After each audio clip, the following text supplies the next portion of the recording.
Welcome to Down to Dunk. I'm your host, Andrew Schlecht. We're part of the Athletic Podcast Network. With me, as always, on Wednesdays, but it's Tuesday. It's my good friend, Alex Spears. Alex, what's up? What's up, Andrew?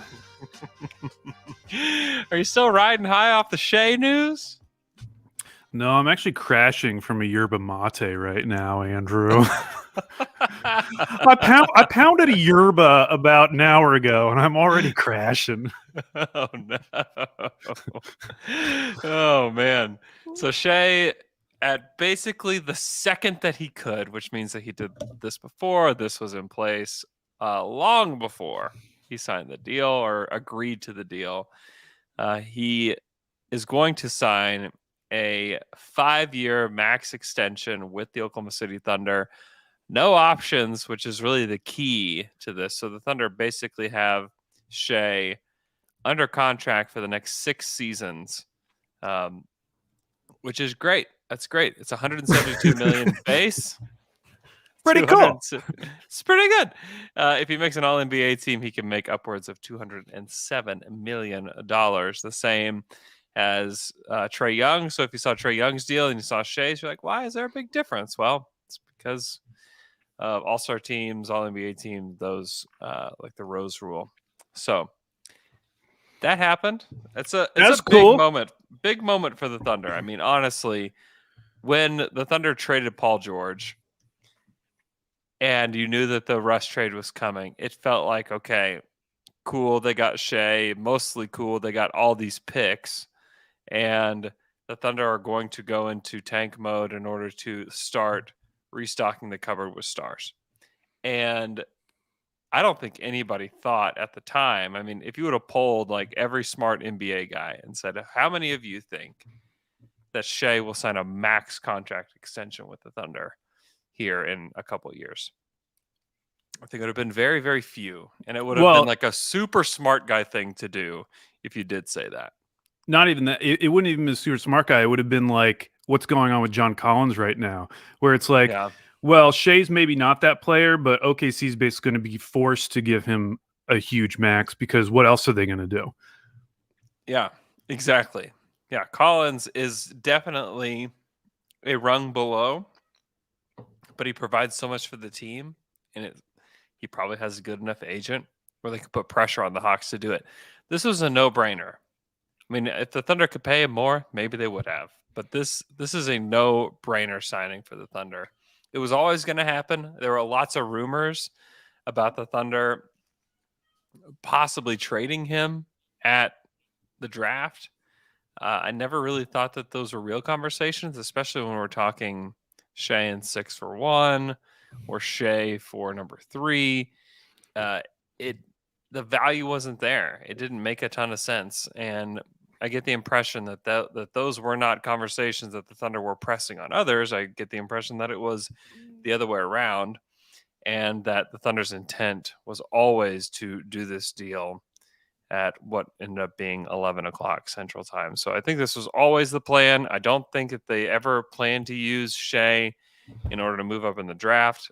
I think it would have taken a very special circumstance, like the Pistons offering 1+ future first for Shai. Then I think they'd have to be like, oh, okay, yes. Like that's an outrageous deal.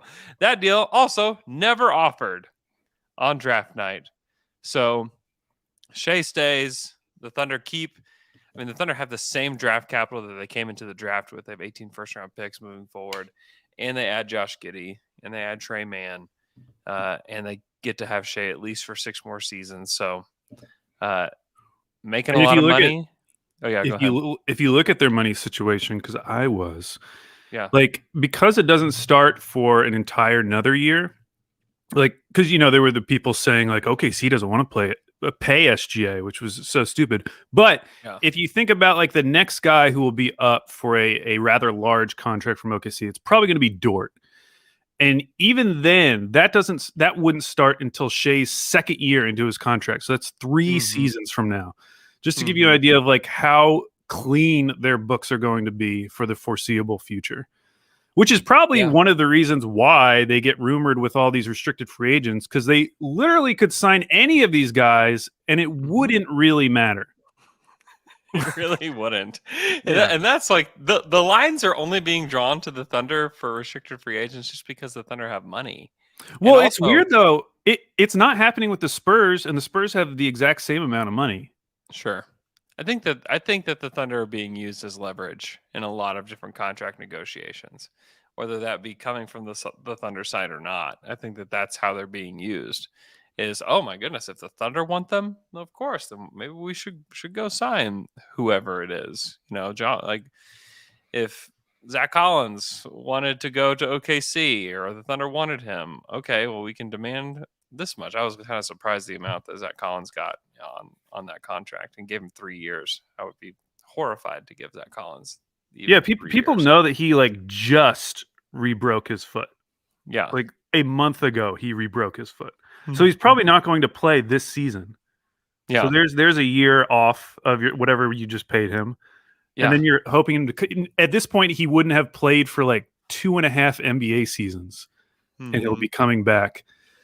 Yeah, I was never a fan of that one. Some of the other ones I thought were interesting, but most everything has been cleaned up at this point, except for Lauri Markkanen. That's kind of like the last name that was rumored, I guess.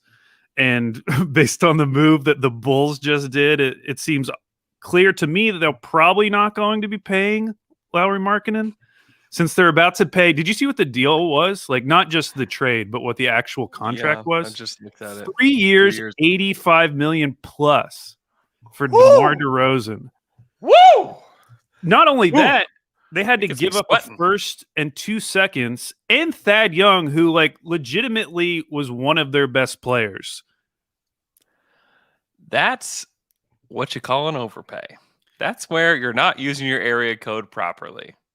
I'm shocked that is where this ended up, because remember coming into last season, we were talking about, oh, they got the Denver Nuggets GM. He's so good. He got all these great guys for Denver. He's going to be so smart.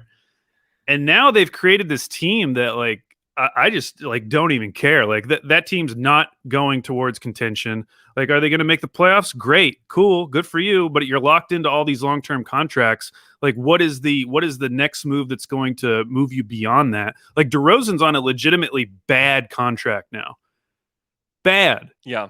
Straight up, they just signed a bad. That's honestly one of the first deals of this free agency that I actually think is totally bad. Like, I can't justify it. Yeah. He's not if he were the caliber player of Jimmy Butler, then it's fine. It's totally fine. That's why, Butler's deal is huge, but it's fine at least for next season. Well, at least that team can like legitimately tell themselves, oh, if things break right, we could make the finals next year. Sure. If things break right, the Bulls can make the playoffs. Yeah. That's what they're telling themselves.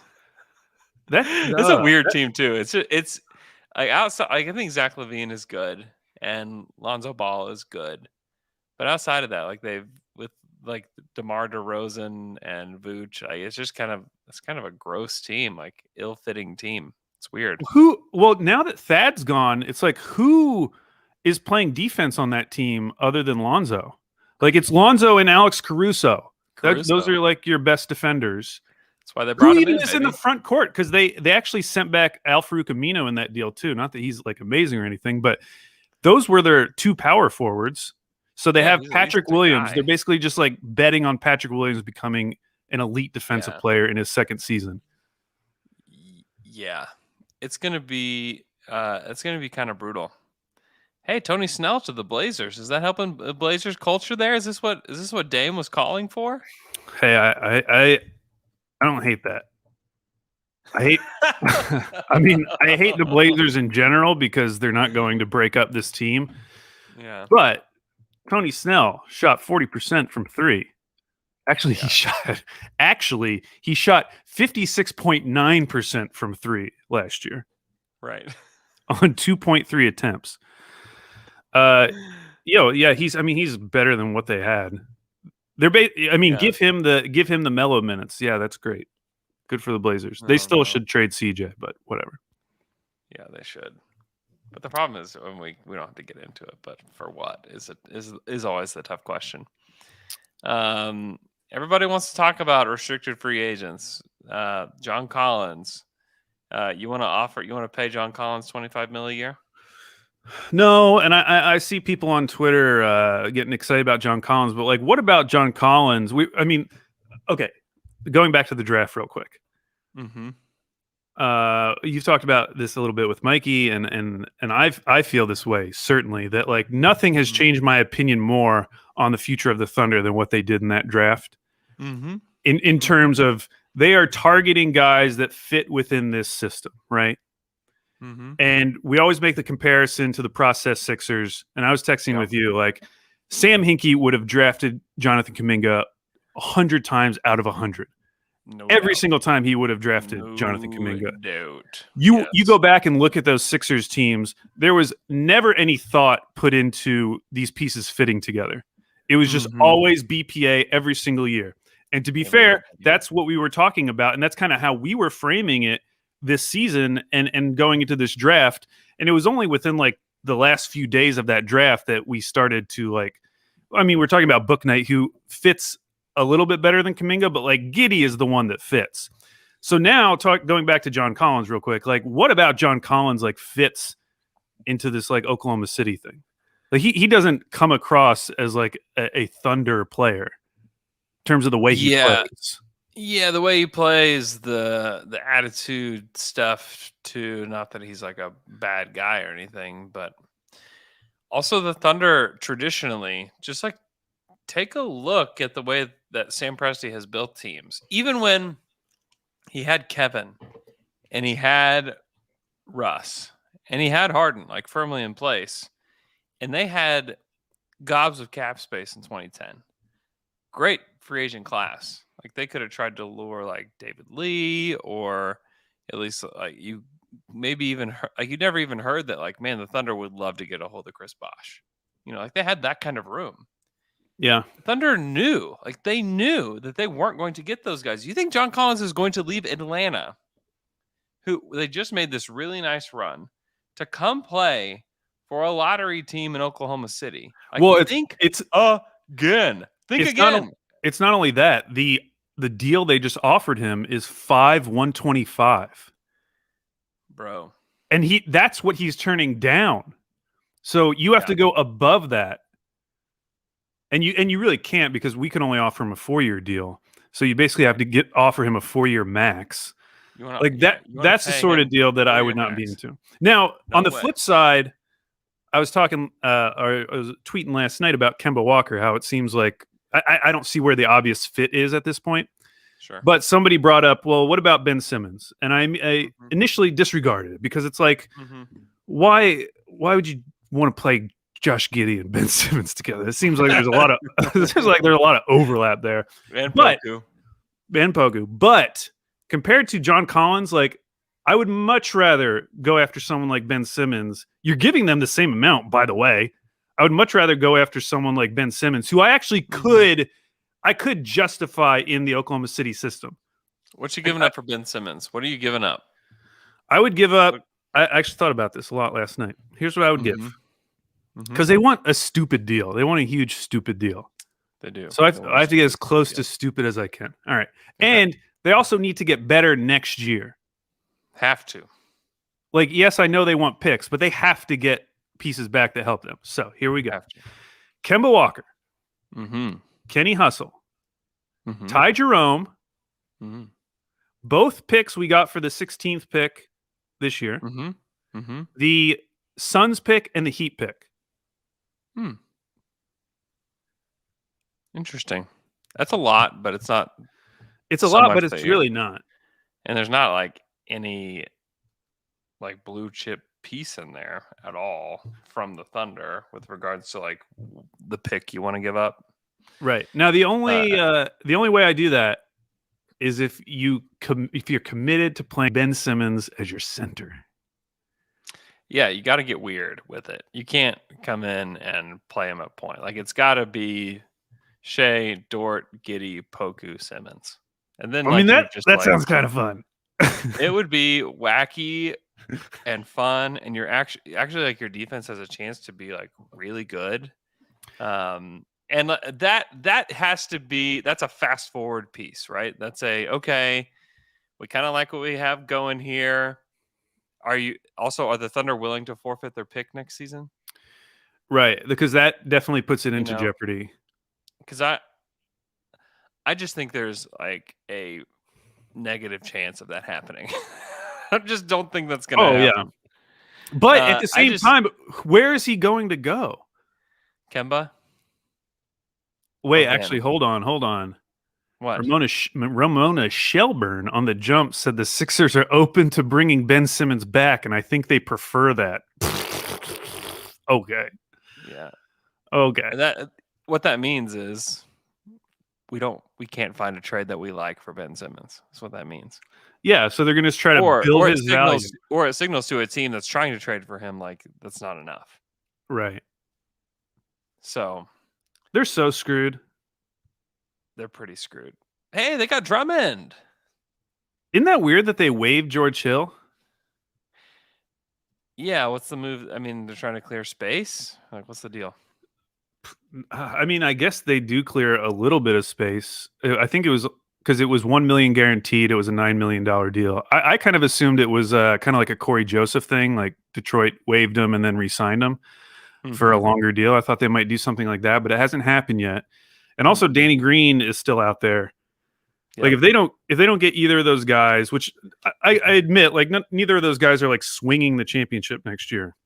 Yeah. But if they don't get those guys, like they are really committing to Tyrese Maxey. Like Jaden Springer is probably going to have to play some minutes. Well, in their defense, they saw the long run the Lakers made with Drummond next to all the bigs and with the Lakers and thought that's exactly what we need. That's the missing piece. It's Andre Drummond. Yeah. It's one of those moves where like because it's a minimum, it's like you can't even get mad at it, but you want to. But you know that the response is just going to be, "Oh, it's a minimum. Who cares?" And it's like, yeah, I'd rather pay Mike Muscala $7 million. Yeah, on that team because you could actually play him with Embiid.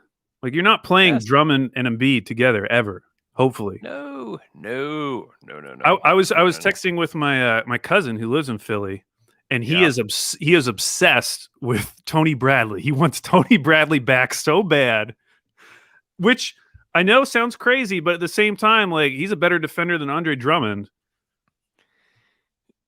Yeah. If you're putting your eggs in either of those baskets, we're in big trouble. We're in big trouble. I don't know. They are definitely one of the teams where I don't see what the out is. I don't see how they escape from this corner they have painted themselves into. I don't know. They had the chance with James Harden. Like they had it. That was it, right? That was kind of they didn't know it at the time, but that was their last chance. Right? Yeah, for sure. It was. And now, because they didn't get like if they got Lowry, then I would be like, okay, let's keep Ben Simmons. Let's cook. Let's see what happens, you know? Yeah. Now you don't even have George Hill. What are we doing here? I mean, like, what's this? I don't know. I feel bad for them. I feel bad for the Sixers fan base. Because I like a lot of the content that the Sixers guys put out. But hey, be honest, like all of that Sixers content talking about rights to Ricky Sanchez, it's better when they're dysfunctional. It can, yes, it can. The height of it was the Colangelo Burnergate pods were just outrageous. Oh man. Speaking of Mike Muscala that we mentioned earlier, he's coming back to the Thunder. Which I think is great. He's certainly a culture play for the Thunder, a guy that can stretch the floor for Shai. I thought he was actually like pretty good for them last year, and then did not care that he didn't play. And then when I asked him about why he wouldn't want to go anywhere else, he cried. So like he loves it here, and I thought it was as long as the Thunder wanted him back, which I kind of assumed that they did. It was kind of a foregone conclusion that he was going to return, and I think it's a great thing. And some people, it's hilarious. I get these, and I got this several times yesterday, where I was like, "Nice culture play for the Thunder." Blah blah blah. People like the Thunder have no culture. I got that comment many times. And if you think the Thunder don't have a culture, like you're missing it. Like you really are missing it. I mean, I think Because it would be a better argument to say that's all they have right now. yes, I agree. And the Thunder have created this organization that really does care deeply for players and wants the best for them, not only as basketball players. I think that's definitely something they want. They put a ton of effort and resources and money and everything into it. Like the practice facility is top notch. Like it's a great practice facility. And then they try to give all the players everything that they want while they're here. And so, and plus, like there really is like a familial element to this team, and starts with Sam and trickles down to the coaching staff and then to the players. And you can even see it. And I talked about this Monday with Muscala, but just the way that all the guys they drafted just spoke about their journey, spoke about their families, spoke about the team. You can just tell like they are prioritizing like quality people um, as well. Which it's not like there's like a ton of like really bad guys in the NBA, but like they're prioritizing like unselfish people, unselfish basketball players too. So I think that's pretty important. So and Mike Muscala definitely fits that to a T. So glad that Mike is back. Glad they re-signed Shai, or that they signed Shai to the extension. I think that is such a huge deal for the Thunder and such a big moment for this city to have another no-brainer max level player going into a second contract. Like that's hard to find, the no-brainer one. Now, like ask the Kings, like the Thunder have done that many times, right? They've re-signed these guys to these max level guys that was no-brainer. Like, of course you do that.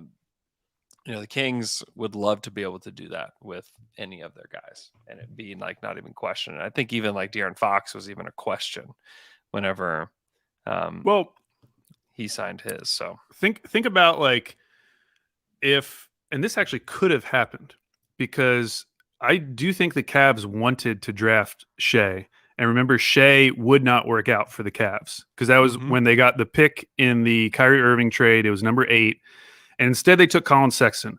Let's say sliding door situation, Shai agrees to go to the Cavs. Colin Sexton goes to the Clippers and he ends up on Oklahoma City.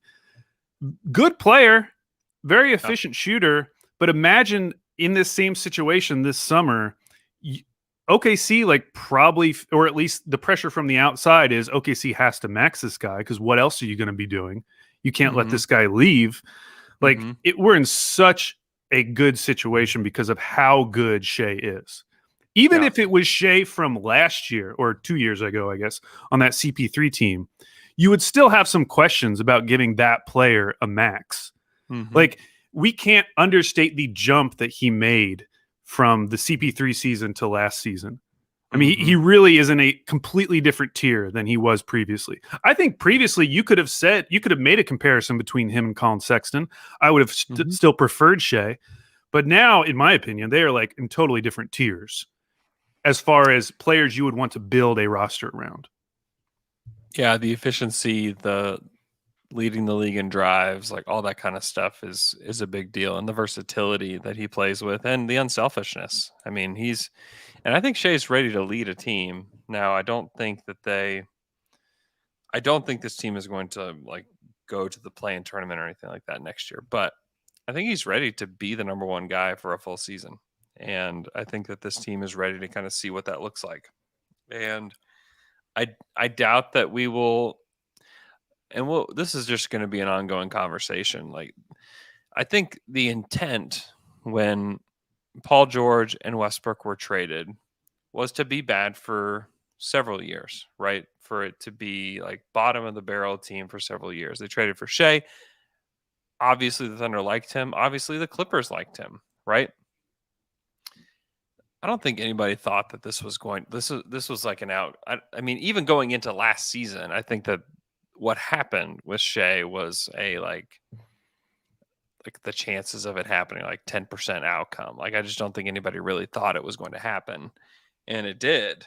And he continues to get better. And I'm curious to see what he turns out to be when he plays this season, because I would not be surprised to see him be a better player. But I just think that with the commitment to Shai, with the improvement that I think Dort could make as well, with what with what they want, with the plan with Poku, right? The plan with even Darius Baisley. I just don't think this can be a bottom of the barrel team anymore. I really thought going into last season they had a real chance to be a bottom of the barrel team, and they proved that to be wrong. They proved the organization, they proved the team, like the players proved that, and the coaching staff proved that to like the organization. Like, hey, this isn't like tenable if you want to be like this, the worst of the second worst team in the NBA. I do, however, think that they're going to be in like the 5 to 8 range. I don't think that they're going to be bottom of the barrel, but I do think this is going to be like the 5th through 8th worst team in the league. And then you're counting on luck to get you where you want to go from there, which is not exactly where you want to be if you're trying to pick high in the draft. But I think that's just the situation you found yourself in. And if you trade Shai, one, it needs to be for probably a high pick in the draft, right? Or you find yourself in a position where you're trying to find another Shai, find another guy that's a no-brainer max level player on a second deal, which again is not, I mean, somebody in the top 5 that was drafted this year will not be a no-brainer max level player. Like, that will happen. And trying to pick the right one, like that's, I mean, it's almost like roulette. Like, that's a tough thing to do. And so I think the Thunder made the right play, but also acknowledging that moving into this next phase, to build a contender, is made a little bit more difficult in a way. It's definitely not more difficult because you already have the piece in place. That's Shai Gilgeous Alexander, and that's great. But to find that second piece, you're hoping that one of the guys you already have emerges as that second piece, whether that's Dort or Poku or Giddey or Trey Mann or whoever it is. The beauty of Shai is that that any of those guys can play next to him, and it's not a wonky fit. Like, it works. But that's what they're hoping for. And then they will be building through the draft still. Like, they still have 18 first-round picks. They will have their pick next year. It's lottery protected, but they will have it. I think that they're hoping for some luck along the way. And, even the Sonics got really lucky to get Kevin Durant. I think that they were like 7th or 8th in the draft lottery order, and ended up jumping up to 2. I think that they're hoping for some luck. And then what didn't happen this year was they didn't offer like the mother load of picks for somebody above them. And perhaps next year will be that year. I think it'll eventually happen, because obviously can't use all 18 picks, and especially that they restocked the cupboard after they picked 2 guys. Like, they can't continue to do that. It's got to eventually, you have to eventually consolidate probably 3, 4, or 5 picks at once in order to get what you want. But clearly it didn't happen this year. But the plan is a little bit less clear, but I also think that this current direction is will be more palatable for fans that want to go see the team play. Like, I think this young team, while they will lose a ton of games, I think that there will be some intrigue, just because there's kind of some fun characters within the team. Yeah. I have an update on talking about Kemba destinations. Oh yeah, go ahead. I'd like to reopen one that I had kind of closed, which is the Dallas Mavericks. So Kirk Serious-Face, who is the editor-in-chief at Mavs Moneyball, he screenshotted something from the Athletic Live blog. Oh, my broom just fell. He said, so I'm guessing this is Sam Amick, but they're talking about the idea that Dallas would go out and get Goran Dragic, who was given to Toronto Raptors in the sign and trade for Kyle Lowry from Miami. Makes sense. He's from Slovenia. He likes Luka. Everything's cool.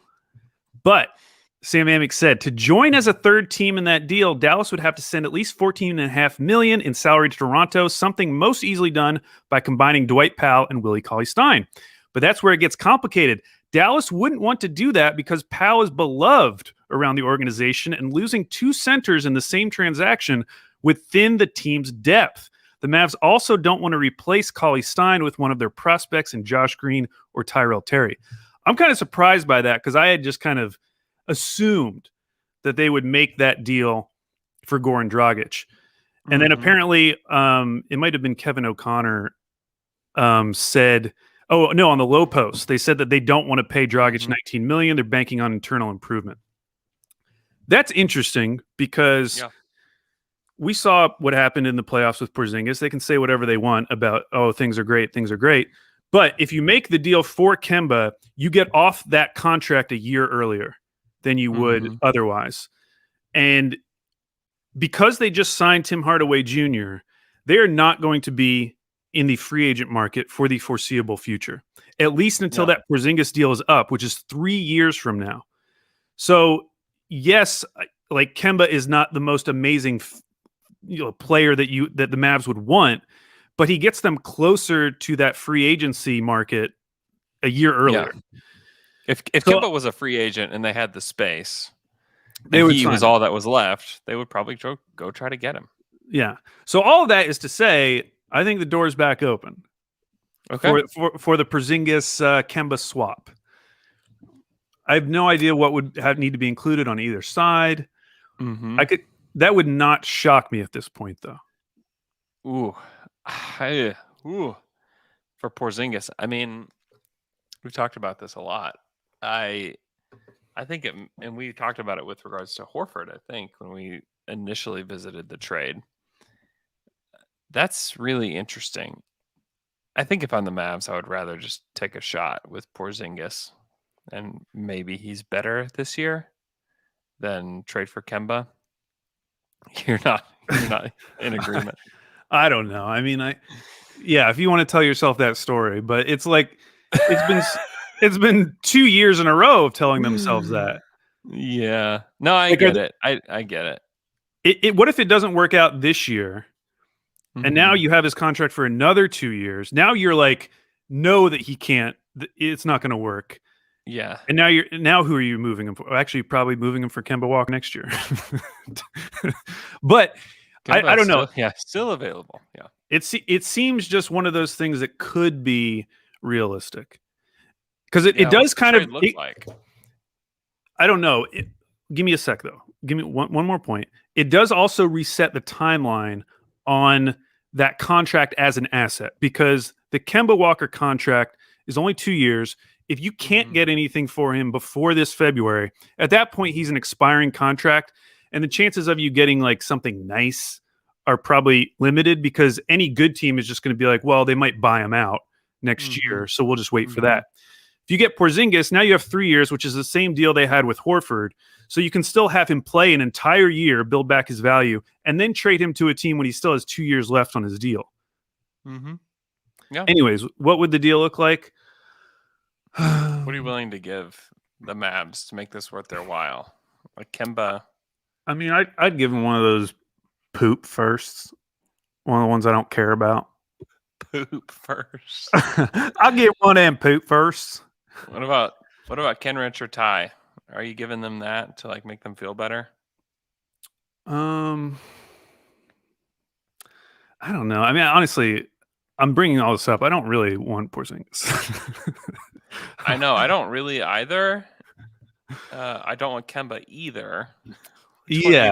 Which one do you want less? I mean, I think it's okay. How about we frame it this way? Which do you think would be easier to build back their value? I think you could put Porzingis in a system with Oklahoma City, and he would look very good. He would look significantly better than he looked in Dallas, because people forget he scored 20 points per game last year. He did 20. Yeah, he did 20 points, almost 9 boards. You put him in this system, which, by the way, our only center, Mike Muscala, he would get plenty of playing time. He's going to stretch the floor for Shai, but he can do other things beyond just what Mike Muscala brings. I think you could build up his value pretty significantly. Mm-hmm. I think so too. That's why I think the Mavs should keep him. Like that's Yeah, why I that's think the probably Mavs true. should absolutely keep him. I think he's a better fit overall with the Mavs. I think that's the most likely outcome is that they get to keep him and go into the season. I don't think that this is necessarily realistic The because I mean problem, it's 5-year well, difference between the two. I mean that's significant. yeah, it is. But I mean, if there were rumblings that uh that Luca was disappointed or upset after this season, like it's going to Hmm. happen again. Yeah. Well, we think Jason Kidd's going to be an upgrade over Rick Carlisle. That's I what mean you're betting on? I don't. I'm not saying that. I just think No, that I'm they're in not. a I'm not tough talking to you. spot. I'm I'm just talking to an imaginary optimistic Mavs fan who has joined us. You can't see them. I'm yelling at them. yeah, man, I'm just a little I don't know. I think if what if Porzingis looks great, but maybe you still want to trade him? Like it's a much better time to do it, you know. I don't know. I would I if I'm the Thunder, I think that I would do it. I think I would do that trade to see if you could build his value or just like see as like he see a fit here. Because Yeah, if he's like anything like he was like when he first, started playing for the Mavs or what he was in New York, or if the he'd Thunder be are an like, incredible oh, fit. incredible. Like that's a star. Like he's a star level player, like a really good player next to Shea, next to Dort. And then like if Giddy or Poku or somebody else pops, then it's like, okay, cool. Like there it is. But that also feels like the quick fix that will never happen with the Thunder. You know, I keep trying to like preach this that like yes, it would be fun to get him. Yes, it would be fun to get John Collins. Like those, it would make the team instantly better, certainly. But I don't believe the Thunder are looking for a quick fix. I think that they're looking for extra. I don't think they're looking for assets for Kemba. I don't think they're looking for a player. I think that this is going to be a slow build toward something. Like they said, like let's say you trade for Porzingis and then he gets hurt. Like maybe you're just in the same spot and like he's just on your team. Maybe it doesn't matter It doesn't matter ultimately. because again, his contract runs out. That it will be the second year of Shea's deal. Yeah, true. There's still no concerns at that point. That's true. I don't know. I just think the Thunder are. I just don't. I would be surprised if they went for a quick fix. Now Yeah, Porzingis may be a special case I in don't even all of see this. him. I don't see him as a quick fix though, because he would have to be significantly better than he's been in the past for it to really Hmm. matter that much. I don't know. We know that they were interested in him before he even entered the draft. They tried to get him to come True. out the year before. So we Yep. know that there's a history there already. It would not shock me at this point, especially after reading what I just read about. I mean, I would have sworn that they would go after Dragic because Yeah. he would be a good fit next to Luca. Yeah. He's a good Yeah. I don't off-ball disagree. guard. But real quick on a trade, we've gone down the Porzingis road so far now. I Hmm. think if you're making me choose between Kenny Hustle and Ty Jerome, I think I'd trade Ty Jerome, even though he's one of my Yeah. favorite players on the Thunder. They have so many guards right now. Yeah. Trey Man is like theoretically like young Ty Jerome. Yeah, and you still have Teo. Obviously, you have Shea. You have Giddy now, who's like going to have the ball in his hands a lot. Yeah. Ty Do they Jerome is, bring back Svi too? Is a question. yeah, You true. know, they gave the qualifying offer. They offer the qualifying offer to Josh Hall. Who's kind of a wing guard.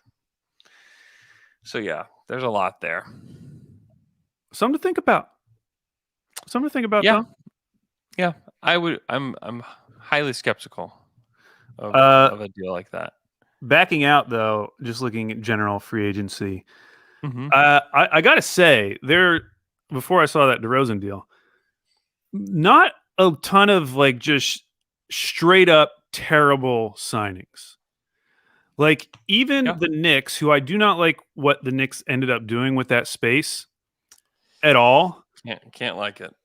at the same time, like, okay, that roster is better than it was last year. Like, Evan Fournier does address some of the issues that they had last year. I just think that banking on Julius Randle and RJ Barrett to be like two of the highest minutes played guys in the league, second year in a row, is kind of risky. Obviously, they did have the injury to Mitchell Robinson, but outside of that, they were a relatively healthy team. Yeah. And that usually doesn't happen with Tibbs long term, so we'll see.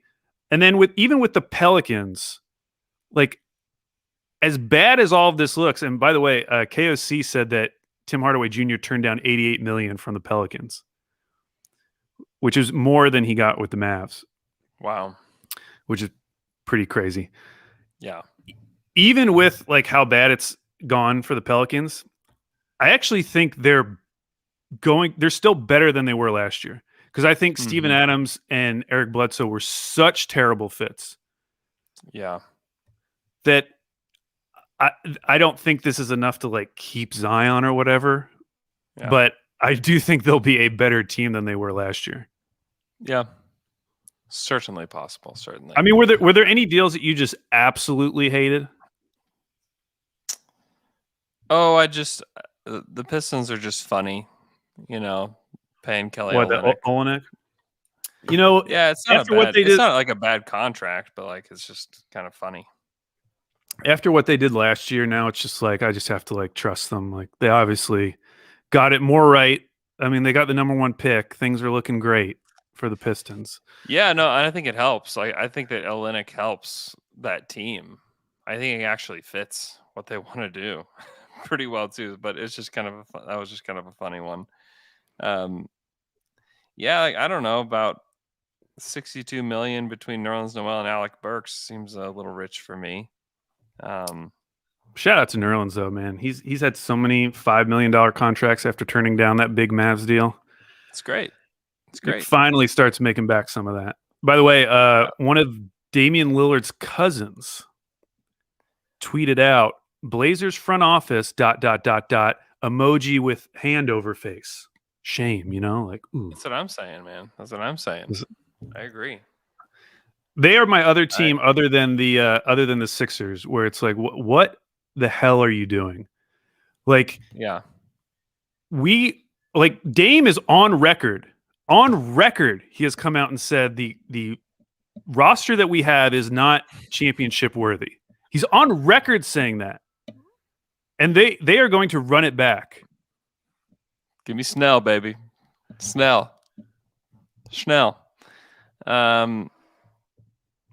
Way Johnson 1 thinks that Markadan is better than KD. Markadan. I don't understand the Thunder fan base's fascination with Lauri Markkanen. I don't get it. Maybe if they acquire him, I'll dig into it. But until then, I am firmly in the camp of why. Why would you do that? Like that would be my official take. Is if the Bulls were just saying like, you know what, we're good, we're fine, we don't need him. Worry a little bit about that. Okay, we got to cut it short. Let's go over to the stream and take a look. Oh yeah, the Blazers got Cody Zeller too. You feeling good about that? Hey, better than Cantor. Good about that? Better than Cantor. Are we sure? For what they needed, yes. They last year they were playing Enes Kanter and Carmelo Anthony at the same time. Oh, I remember talking about it. All right, Fetty Massa is here. Tyler Field, Josh Smith, the Tall Shot, OKC, Jamie Akar is here. Lawrence Field, Ian Kirkham, Jeremy Ulrich, Daniel Sinney, Nate 27, Nathan Creamer, Moots is here, Falk is here, Austin, Nate Thomas, Ethan Salter, Parker Gross, Christos is here. Let's see. Hoops Talk 69 says we love Shai. Yes, we do. Braden Marshall, Clay Sally is here.